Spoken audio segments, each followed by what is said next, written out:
Hello and welcome to video number 8 of the 10-part quantum training videos for supported living DSPs.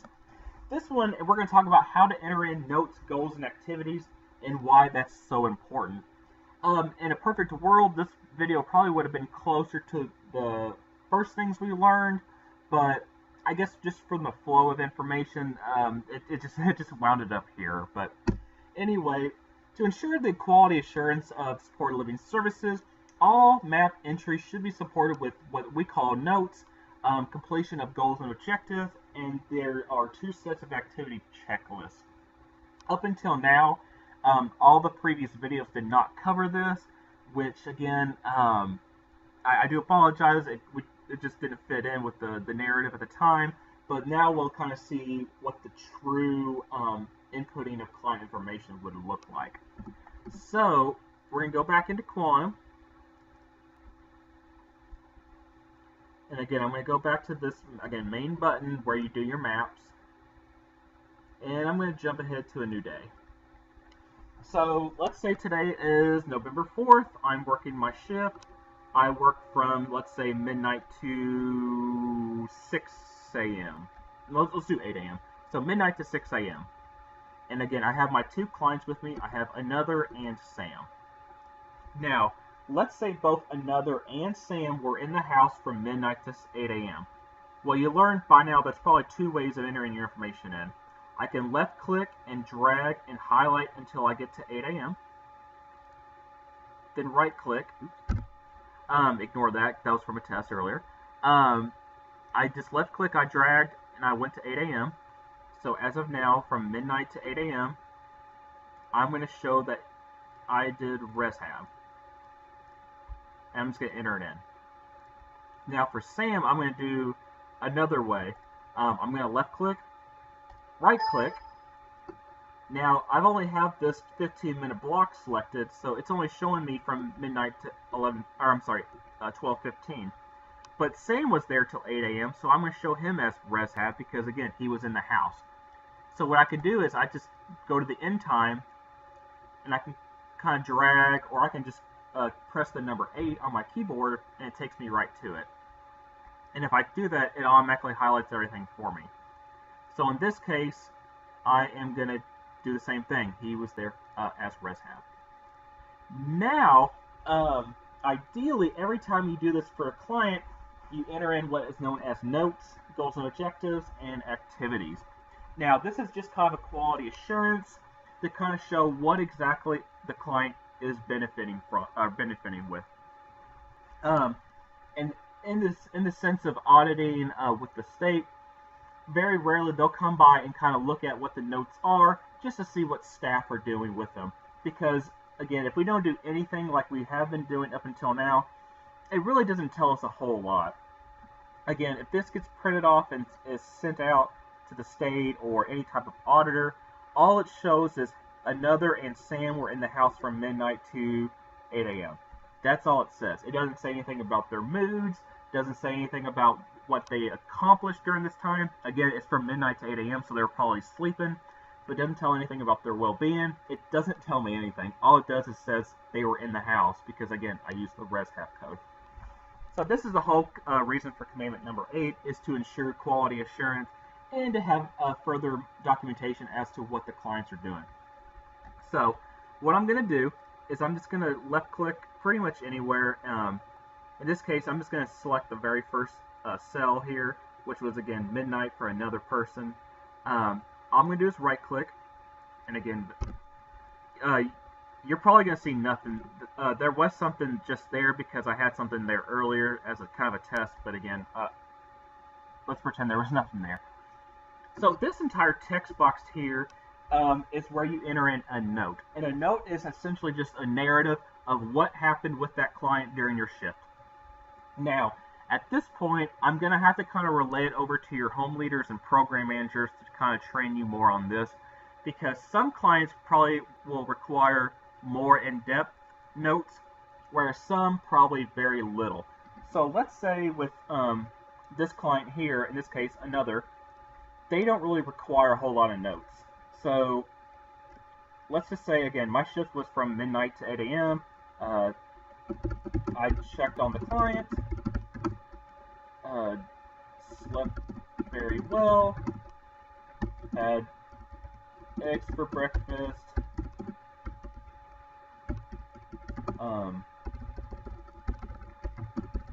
sorry, I can't type.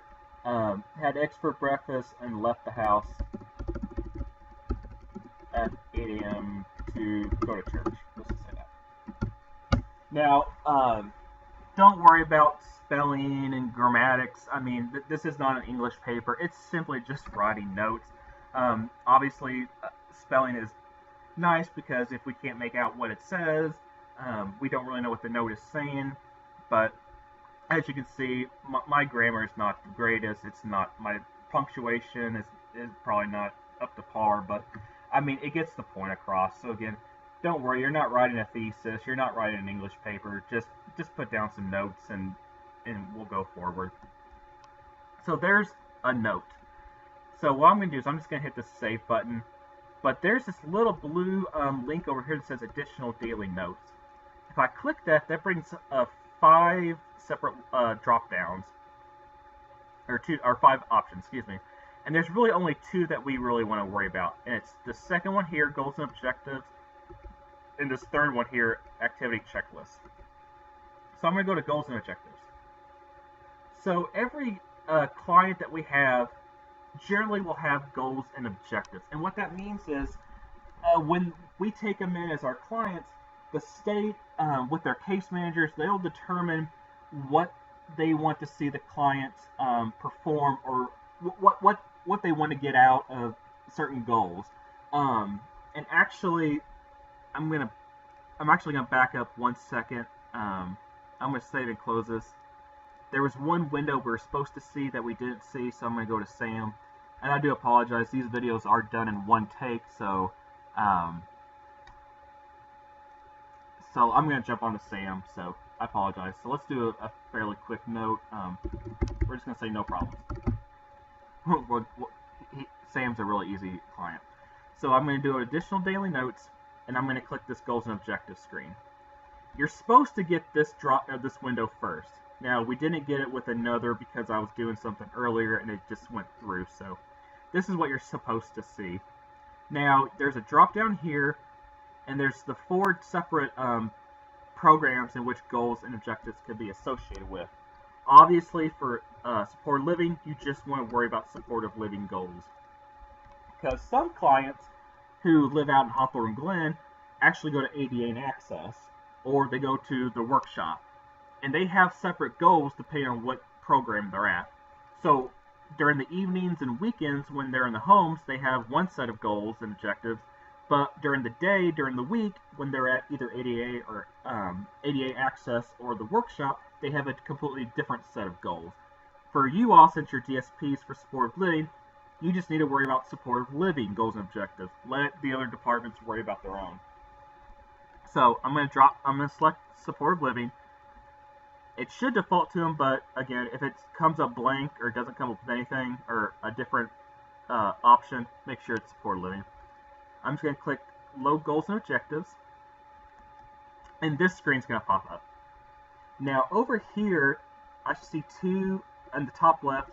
This shows that Sam, excuse me, has 2 goals. Sam will exercise daily, and he will help with chores. Those are 2 very basic, simple goals. But if I click either one, I kind of get a little bit more of a more detailed objective. In this case, Sam will exercise daily, but the goal is simply to exercise daily. Now, the objective could be simply Sam will exercise daily, but this drop down may be a little bit more in detail, like Sam will run around the neighborhood for a mile, or Sam will learn to bench press 300 pounds. Something ridiculous. Maybe not, obviously not that ridiculous, but something more detailed. But this is this just simply says exercise daily. Now, my shift was from midnight to 8 a.m., so Sam probably didn't do a whole lot of exercising. But he woke up a little early. He helped around the house. He his morning chores, he kind of just pretended he was doing, lifting weights, and he kind of, broke a sweat. So let's count that as exercise in this situation.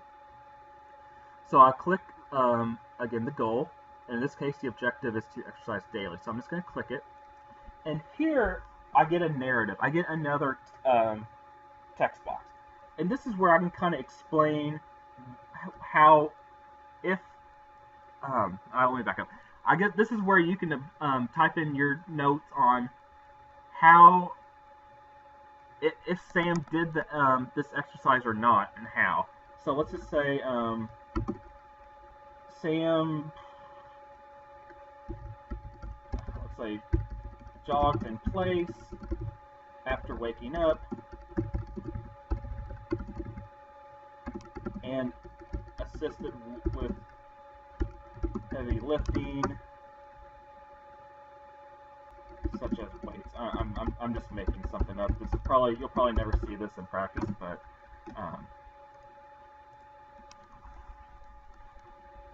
so after I enter in a note, then I come down to this button here that says Add a Trial. Once I click it, I get four inputs I have to enter in. The first is a prompt. So this is where you have to show, did you physically assist them with the exercise? Did you show them how to exercise? Did you tell Sam, hey, go exercise? Did you provide some sort of a gesture to get them going? Did they completely do it on their own? Or did you provide some type of verbal assistance? So let's say in this case, we told Sam, hey, we need to work out this morning before I leave my shift. Because again, I worked from midnight to 8 a.m. I had to leave at 8, so we wanted Sam to get a little bit of a workout in. The service outcome basically just says, did Sam work out? Did he work out but maybe just didn't meet it? Or did he flat out refuse? In this case, we say he did it. Duration, let's say 30 minutes. In number of attempts, again, generally it's always going to be 1, unless your shift was really long and he worked out for multiple times. You can say that we did it for 4 or 5 attempts, but for this case, let's just do 1. So all I would do is come down here to the bottom right, I'd hit save, and that puts that goal and objective in for Sam for this day. Now what's nice is when your program managers do a monthly statement or a monthly report on Sam, we'll see how he's doing with his goals and objectives. So when Sam and his guardians and our staff and his case manager eventually meet, say once a year, they're going to notice if Sam's actually working out. If he is or if he isn't, that's going to give us an opportunity to change his goals and objectives to maybe better fit him. So maybe Sam is really working out around the house, so maybe the next goal or objective is, let's have him compete in an Ironman or the Special Olympics. Because now he is really doing this. But if we're consistently seeing that Sam is refusing to do exercising, well, maybe his goals and objectives need to be something more like he will do a puzzle or he'll read a book. Maybe not anything physically exercising because he's flat out refusing every time we ask him. But maybe that's an opportunity that his goals and objectives will switch the next time his case manager comes in, and we'll do something more mental rather than physical. There is a second goal and objective here. Sam will help with chores, and he will take out the trash. Again, staff observations. Let's just say, hypothetically, Sam pushed over a trash can, completely refused. Did not help with cleanup.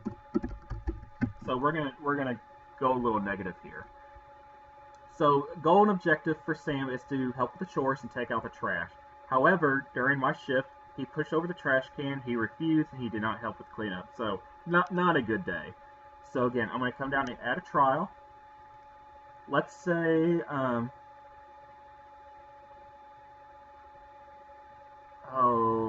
we were showing him, okay, here's how to take out the trash.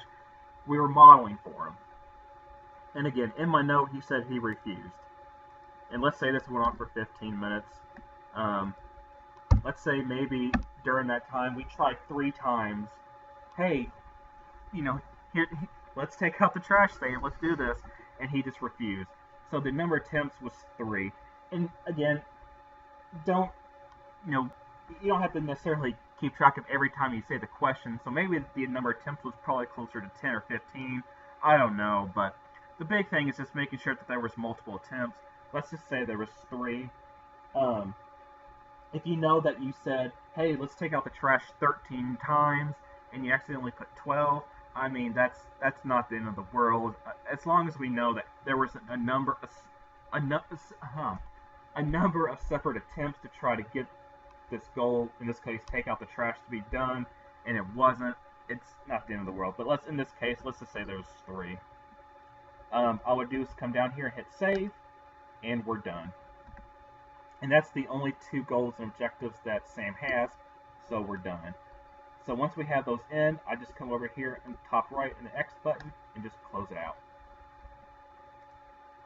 Now technically, now that I just noticed this, I did here on this main note, I said there was no problems, but in the goal and objective, I just said that he had a, flat out refuse. So obviously this is just a hypothetical, so more than likely, if you have a note here that says no problems, but a note that says he tipped over the trash can and was refusing to clean up, that's obviously a little bit of a problem. So this is probably not going to be exactly what you're going to see in real life, but again, like I mentioned earlier, please check with your home leaders and program managers, because this text box here is kind of more for the generic, how did your shift go, what did you all do, was there anything different with the client, did they do anything different with their medication, anything like that. As horrible as it sounds, there have been instances where a client's health has deteriorated over time, and once that happens, the state might come in and want to see essentially a report of all the notes for a specific time period. And if those are the situations, your notes will probably be a little bit more in detail rather than simply no problems. Because what they'll look for is, let's say your January notes say that Sam was doing really well, he was healthy, but the notes that were in March said that he was starting to go to sleep early, he was not eating very well, and then the notes say in May, a couple months later, whatever, his health has just deteriorated. So that's why these notes are so important, because they're used to, they can track a client's behavior over time, and not just their behavior, but their health as well. So again, please check with your home leaders and program managers to determine how much notes you want per client. In this case, for Sam, let's just say it was real simple. We'll just say no problems. But for another person here, we may go a little bit more in detail as to what they're doing.